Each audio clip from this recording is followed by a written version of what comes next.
Today, we have another special guest, a tireless veterinarian mainly dedicated to improving the living conditions of all types of animals and production systems. She is Dr. Deborah Temple. Hello, Alex. Hi, Deborah. Very nice to be here. Thank you. Thank you for joining us. Thank you so much. My pleasure.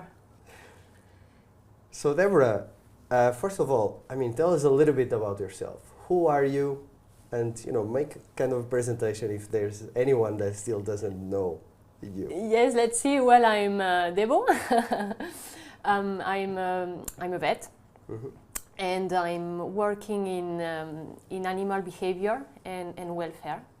So with my colleagues at the university.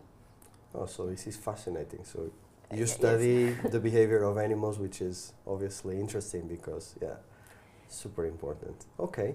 And where do you do this kind of job? Well, we are based in the University Autónoma de Barcelona. Mm-hmm. Our center is AWEC, the Animal Welfare Education Center. Also, AWEC is a startup, a spin-off from the UAB. Mm-hmm. And we are veterinarians, and so we work a lot at field.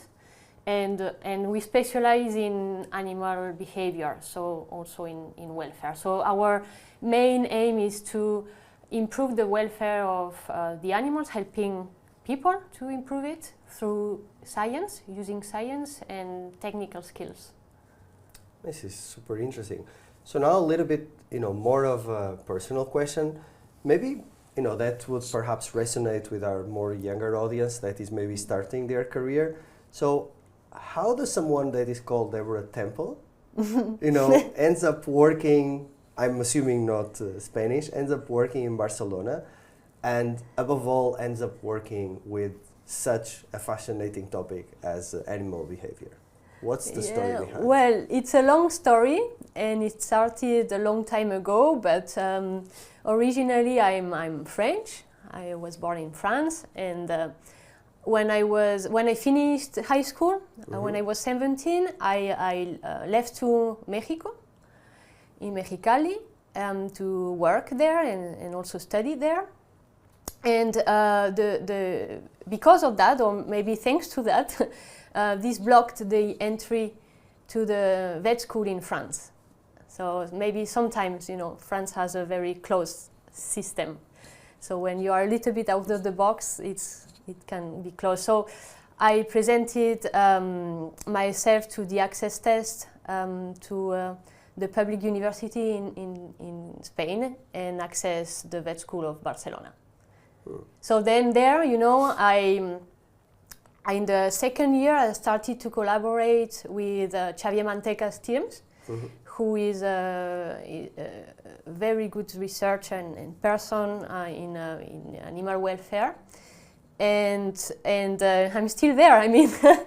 When you start working with a leader like Xavier Manteca, it's difficult to find another leader like him. So, I'm still there.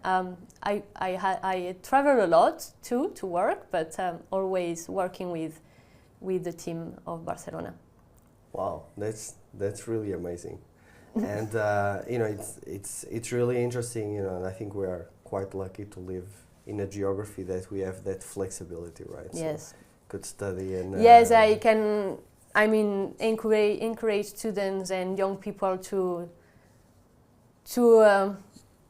follow the flow and travel and study everywhere if they can. It's there you can meet great people and have great opportunities. So I fully agree. Myself, I did that. Yes, I fully agree. I can imagine too. So on another question, how would you define the well-being of animals in general? Yes, to summarize, I think that you can define animal well-being or animal welfare in terms of physical but also mental health. Mm-hmm. Mental well-being. So we can include, physical aspects as health. So health is very important. Nutrition, comfort, but also we have to think about maybe it's a little bit difficult, but about emotions. And here I want to avoid anthropomorphism, but animals have emotions. What we are looking for is to avoid negative emotions, so such as pain, fear, panic, distress, which is a very strong stress. And also we have to enhance good emotions, positive ones, such as play, for example. Wow. So yes, it's but if you think about people, more or less, it's more or less the same. Okay. And no, I mean, for me, what is interesting is, I think it's something that you would naturally agree with, but you would not naturally think that we have people working on these topics. So I think that is really interesting. Well, it's a pretty new science. It started maybe in the 60s. So pioneering, nice. If, as you're talking about animal emotions, if animals do suffer, for instance, how do they express their pain? I mean, a young animal shows the same signals as an adult animal. Is it different? How does it work? So yes, it's a very important question, and we have a lot of work on this. One thing is the perception of pain, how you perceive pain, how you are conscious of pain. And now it's very known and shown and demonstrated that animals perceive pain as we are. So there is no doubt that animals suffer and are conscious of painful stimuli, but they express it in different ways. So in person, you can talk with the person, you can ask them how they feel, and they will transfer to you the feeling of pain. But animals cannot talk, so we have to observe them. So expression, you can you have to find indicators of pain. In pigs, type of vocalization can be a type of indicator of pain. But you have also recent monitoring of other indicators, for example, water intake. Water intake can vary a lot depending on pain situation. Also, we have new monitoring of facial expression in pigs that allows you to measure pain, and also with the progress of technology, you can apply artificial intelligence on this and try to monitorize better. So yes, we can find a lot of way to monitor this, and also just to insist on that, because you ask about young animals. So I think that in the 2000s we really showed that young animals are very sensitive to pain, even more than adult animals. So it means that management practices that are done when the animals are very young, such as castration or tail docking, are very painful for them. So that's why now there are a lot of movements around these management practices, because it has been shown that they are very painful for young animals. This ties perfectly with what I was going to ask you next, or want to talk a little bit about you next, because we all know that we are facing constant change in legislation at the European level, well, worldwide, I would say. I do think at the European level we are relatively in the forefront of this type of regulations. How do you value the future of the new EU directives that are coming forward based on this knowledge that we now have? Yes, well, it's a difficult question. Well, first of all, I think that still there is not a clear decision on how will be the directive. I think it will be, there are still a lot of meetings, and stakeholders are meeting and try to find a balanced way to do sustainable directive for the pig sector in Europe. I will answer from more the technical point of view, because maybe economy is not my main field, but I will say that technically the pig sector is so prepared. We have so good professionals that can be trained, or they can transfer their training and knowledge, that I think there won't be any technical problems in terms of applying, for example, new crates, a new design of facilities in South, for example, which is a big change. No?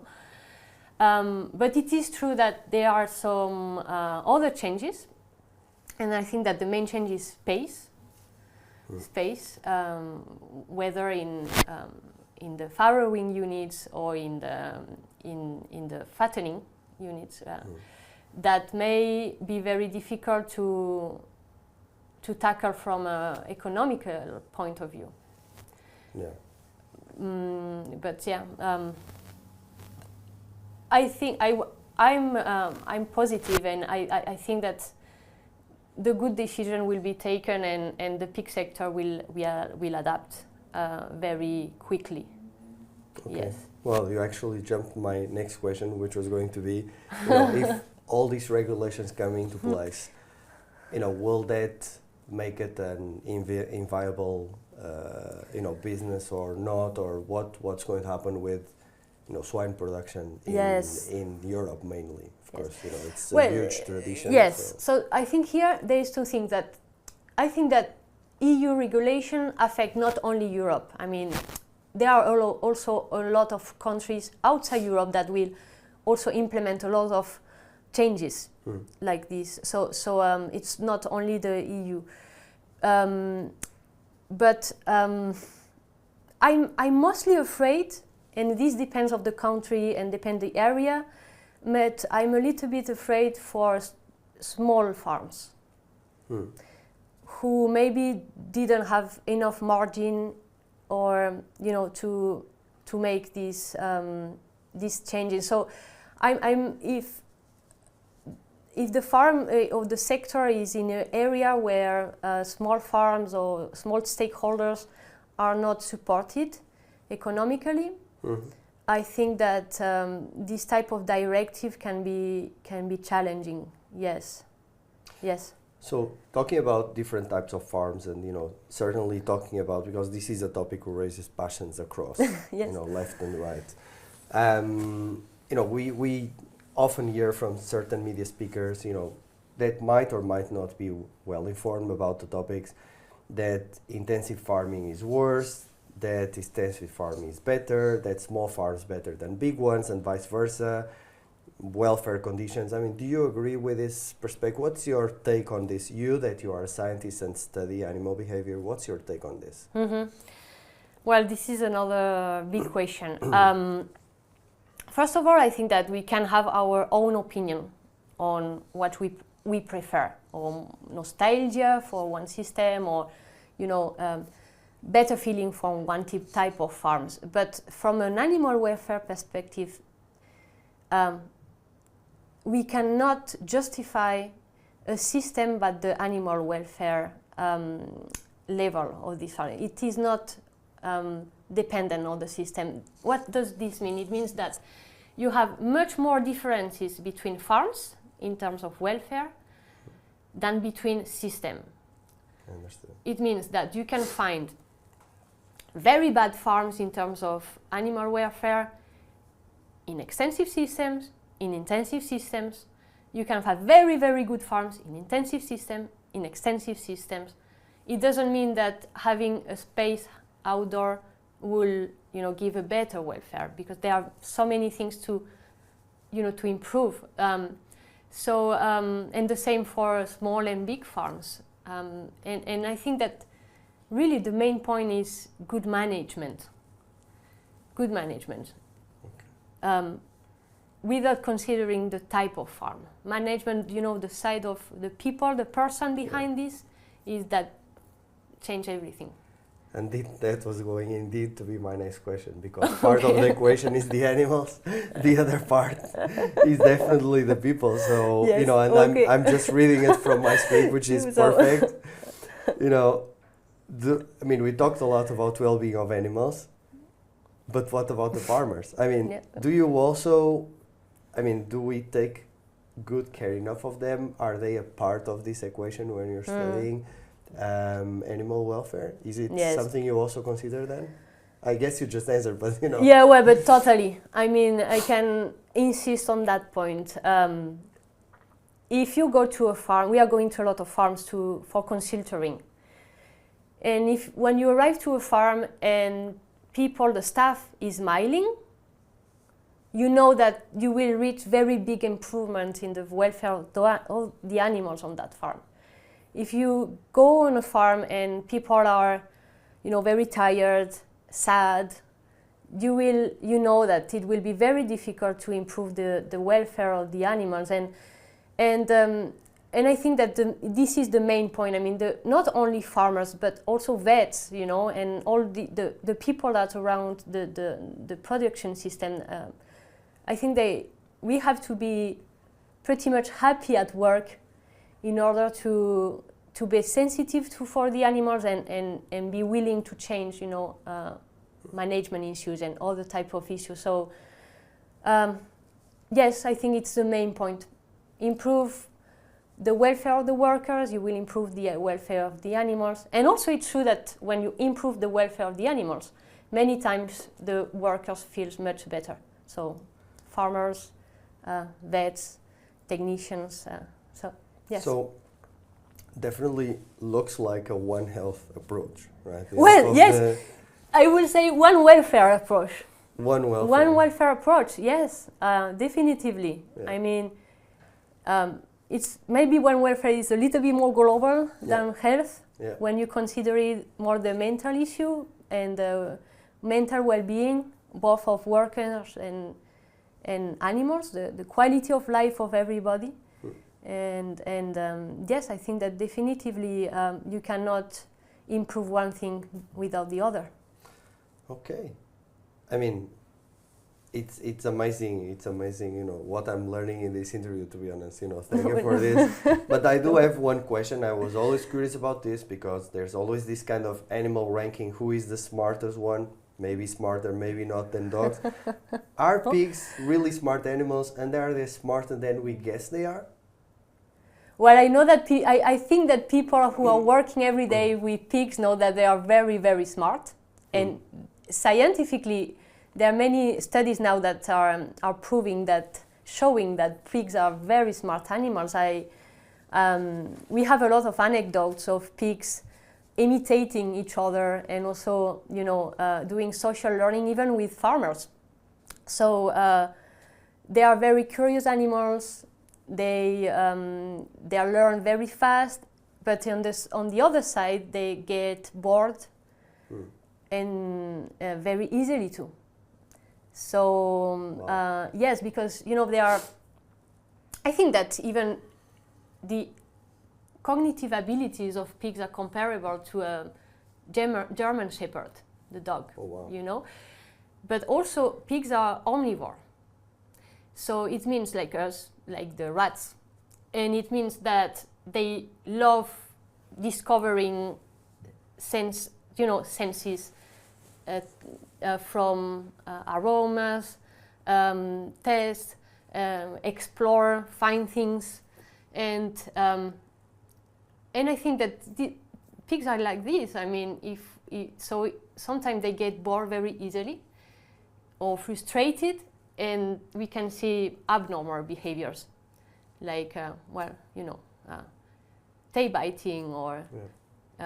Stereotypies, and sometimes you can see frustration by aggressive behavior. So, Okay, well, I hope people like you and their colleagues at AWEG can be heard more and more. Certainly, a lot of people will be able to have the opportunity to see this interview, and everyone can appreciate, as I can, from this place, your passion and your colleagues to take care about pigs. I think that is something that really comes across. So thank you for that. Well, thank you very much, Alex.